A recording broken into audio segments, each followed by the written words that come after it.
ہاتھ یا داہنا ہاتھ لگائیں۔ رکن یمانی سے حجر اسود کے درمیان یہ دعا مسنون ہے: ربنا آتنا فی الدنیا حسنۃ وفی الآخرۃ حسنۃ وقنا عذاب النار۔ یہ دعا کرتے ہوئے حجر اسود کے سامنے پہنچ جائیں۔ اب آپ کا پہلا چکر مکمل ہو گیا۔ اسی طرح 7 چکر مکمل کریں۔ حجر اسود سے شروع کریں اور حجر اسود پر ختم کریں۔ جب بھی حجر اسود کے سامنے پہنچیں تو استلام یا اشارہ استلام کریں۔ اس طرح طواف میں کل 8 مرتبہ حجر اسود کا استلام یا اشارہ ہوگا۔ یہاں یہ بات یاد رکھیں کہ طواف کے دوران کوئی مخصوص دعا قطعاً ضروری نہیں ہے۔ جو دعا یاد ہو مانگتے رہیں، یا صرف سبحان اللہ والحمد للہ ولا الہ الا اللہ واللہ اکبر ولا حول ولا قوت الا باللہ پڑھیں، یا کوئی بھی ذکر کرتے رہیں۔ اگر کوئی بالکل خاموش رہے تو یہ بھی جائز ہے۔ 7 چکر پورے ہونے پر 8ویں بار حجر اسود کا استلام یا اس کا اشارہ کر کے طواف ختم کر دیں۔ اب دونوں کاندھے ڈھانپ لیں۔ ملتزم پر حاضری۔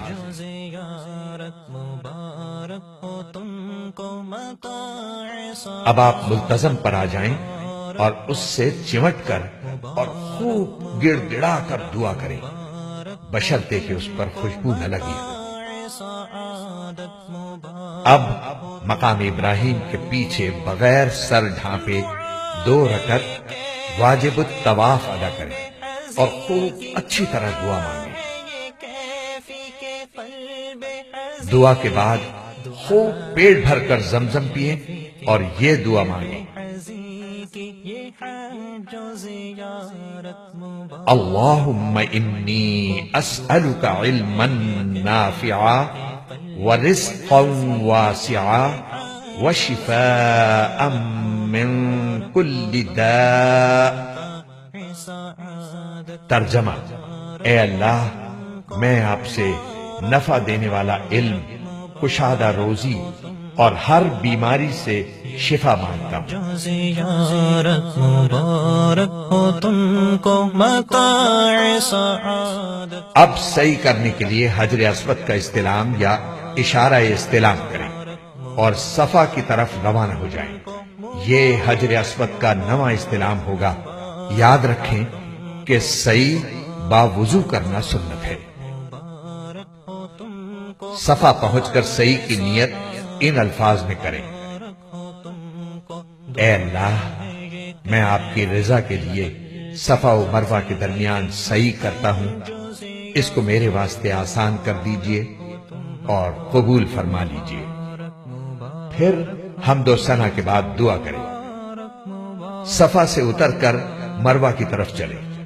جب سب ستونوں کے قریب پہنچیں تو مرد حضرات اعتدال کے ساتھ دوڑیں، خواتین نہ دوڑیں، اور یہ دعا کریں: رب اغفر وارحم وانت الاعز الاکرم۔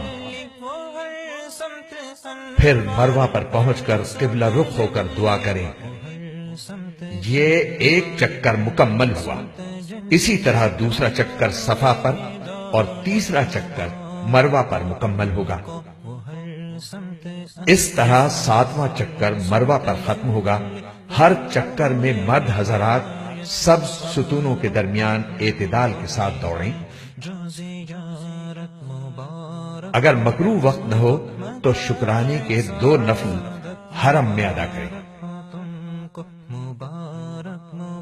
حلق یا قصر۔ سعی کے بعد مرد سارے سر کے بال منڈوائیں اور خواتین سارے سر کے بال انگلی کے 1 پورے کی لمبائی سے کچھ زیادہ کتروائیں اور یہ اطمینان کر لیں کہ کم از کم 1/4 سر کے بال کٹ چکے ہیں۔ سر کے چند بال کتروانا حنفی محرم کے لیے کافی نہیں، لہذا اس سے پرہیز کریں ورنہ دم واجب ہونے کا قوی خطرہ ہے۔ سعادت مبارک ہو تم کو وہ ہے۔ حلق یا قصر کے بعد عمرہ مکمل ہو گیا، احرام کی پابندیاں ختم ہو گئیں، اب کپڑے پہنیں اور گھر بار کی طرح رہیں، دل و جان سے اللہ تعالی کا شکر ادا کریں کہ اس نے عمرے کی سعادت بخشی، اور باقی لمحات زندگی کی قدر کریں اور ان کو اپنے رب کی مرضیات کے مطابق بسر کرنے کی کوشش کریں۔ حرم میں وہ منزل وہ آپ جب بھی عمرہ کرنا چاہیں مذکورہ والا طریقے کے مطابق کر لیا کریں۔ نفلی طواف، نفلی طواف میں احرام، استباع اور رمل نہیں ہوگا اور سعی بھی نہیں ہوگی، البتہ طواف کے 7 چکر اور 2 رکعت واجب الطواف ضروری ہے۔ مبارک مبارک مبارک ہو تم کو، مبارک مبارک مبارک ہو تم کو، مبارک مبارک مبارک ہو تم کو، مبارک مبارک مبارک ہو تم کو، متاع سعادت مبارک ہو تم کو۔ حج تمتع کا دوسرا حصہ یعنی حج کا طریقہ۔ 8 ذی الحجہ حج کا پہلا دن، 8 ذی الحجہ کی رات کو مینا میں جانے کی تیاری کریں۔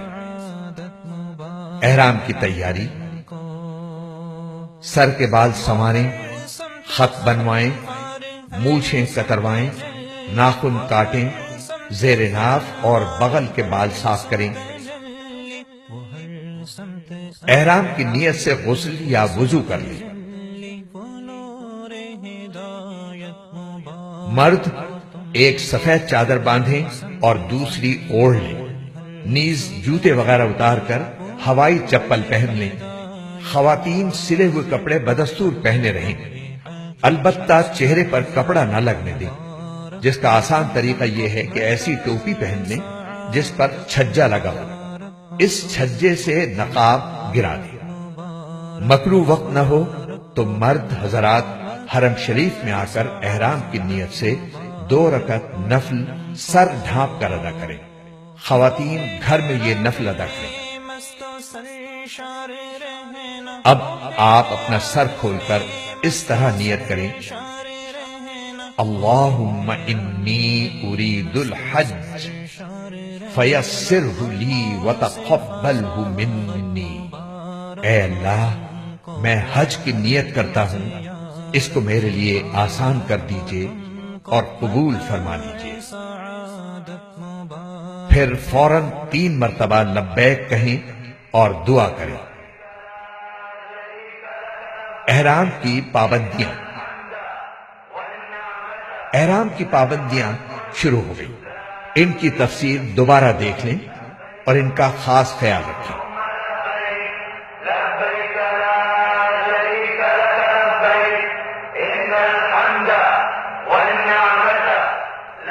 مینا روانگی، طلوع آفتاب کے بعد مینا روانہ ہوں اور راستے بھر کثرت سے تلبیہ پڑھیں اور دیگر تسبیحات بھی پڑھتے رہیں۔ مینا میں اس دن کی ظہر، عصر، مغرب، عشاء کی نماز ادا کریں اور رات مینا میں رہیں۔ ایک مسئلہ، 9 ذی الحجہ کی فجر سے 13 ذی الحجہ کی عصر تک ہر فرض نماز کے بعد 1 مرتبہ تکبیر تشریق کہنا واجب ہے۔ مرد حضرات بآواز بلند اور خواتین آہستہ کہنے کا اہتمام کریں۔ 9 ذی الحجہ حج کا دوسرا دن، عرفات روانگی، نماز فجر مینا میں ادا کریں، تکبیر تشریق کہیں، لبیک کہیں اور تیاری کر کے زوال ہونے پر عرفات پہنچ جائیں۔ عرفات پہنچ کر غسل کریں یا وضو کر لیں، کھانے وغیرہ سے فارغ ہو جائیں اور کچھ دیر آرام کر لیں۔ زوال ہوتے ہی وقوف کریں اور شام تک لبیک کہنے، دعا اور توبہ و استغفار اور چوتھا کلمہ پڑھنے اور الحاء و زاری میں گزارے۔ وقوف کھڑے ہو کر کرنا افضل ہے۔ وقوف عرفات میں ٹھہرنے کو کہتی ہے اور یہ حج کا اہم ترین فرض عمل ہے۔ حدود عرفات کا خاص خیال رکھیں۔ مسجد نمرہ کا کچھ حصہ حدود عرفات میں داخل نہیں۔ اگر کوئی شخص شروع سے آخر تک حدود عرفات سے باہر رہا تو اس سے حج کا فرض یعنی وقوف عرفہ چھوٹ گیا، اس وجہ سے اس کا حج نہ ہوگا۔ یہ وقوف غروب آفتاب تک کرنا واجب ہے۔ ظہر کی نماز ظہر کے وقت، عصر کی نماز عصر کے وقت اذان و تکبیر کے ساتھ باجماعت ادا کریں۔ مزدلفہ روانگی۔ جب سورج ڈوب جائے تو مغرب کی نماز پڑھے بغیر ذکر و تلبیہ پڑھتے ہوئے مزدلفہ روانہ ہو جائیں۔ سورج ڈوبنے سے پہلے عرفات سے نکلنا جائز نہیں، ورنہ دم واجب ہوگا۔ مغرب اور عشاء کی نماز۔ مزدلفہ میں مغرب اور عشاء کی نماز ملا کر ایک ساتھ عشاء کے وقت ادا کریں۔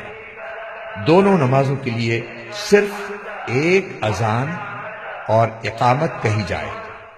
پہلے مغرب کی فرض نماز باجماعت ادا کریں، پھر تکبیر تشریف اور لبیک کہیں، اس کے فوراً بعد عشاء کے فرض باجماعت ادا کریں، پھر تکبیر تشریف اور لبیک کہیں، اس کے بعد مغرب کی 2 سنتیں، پھر عشاء کی 2 سنتیں اور وتر پڑھیں۔ نفل پڑھنے کا اختیار ہے۔ یہ بڑی مبارک رات ہے، اس میں تلاوت و ذکر اور درود شریف پڑھنے میں مشغول رہیں، لبیک کہیں اور خوب دعا کریں اور کچھ دیر آرام بھی کریں۔ مزدلفہ سے رمی کے لیے بڑے چنے کے برابر 70 کنکریاں فی آدمی اٹھا لیں۔ 10 ذی الحجہ حج کا تیسرا دن۔ صبح صادق ہونے پر اذان دے کر 2 سنتوں کے بعد فجر کی نماز باجماعت ادا کریں۔ جب سورج نکلنے کا وقت بالکل قریب آ جائے تو منا روانہ ہو جائیں۔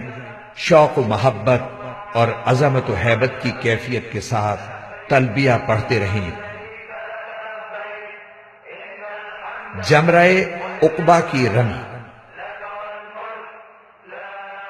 منا پہنچ کر سب سے پہلے جمرہ عقبہ کی رمی کیجیے۔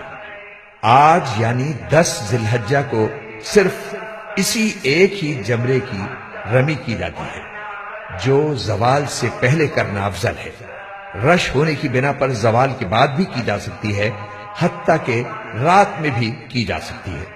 7 کنکریاں ہاتھ میں لے کر جائیں اور ستون سے کچھ فاصلے پر اس طرح کھڑے ہو جائیں کہ منا آپ کی دائیں جانب اور مکہ مکرمہ آپ کی بائیں جانب ہو۔ دائیں ہاتھ اور شہادت کی انگلی سے پکڑ کر ایک ایک کنکری ستون کے نیچے حصے پر مارتے جائیں۔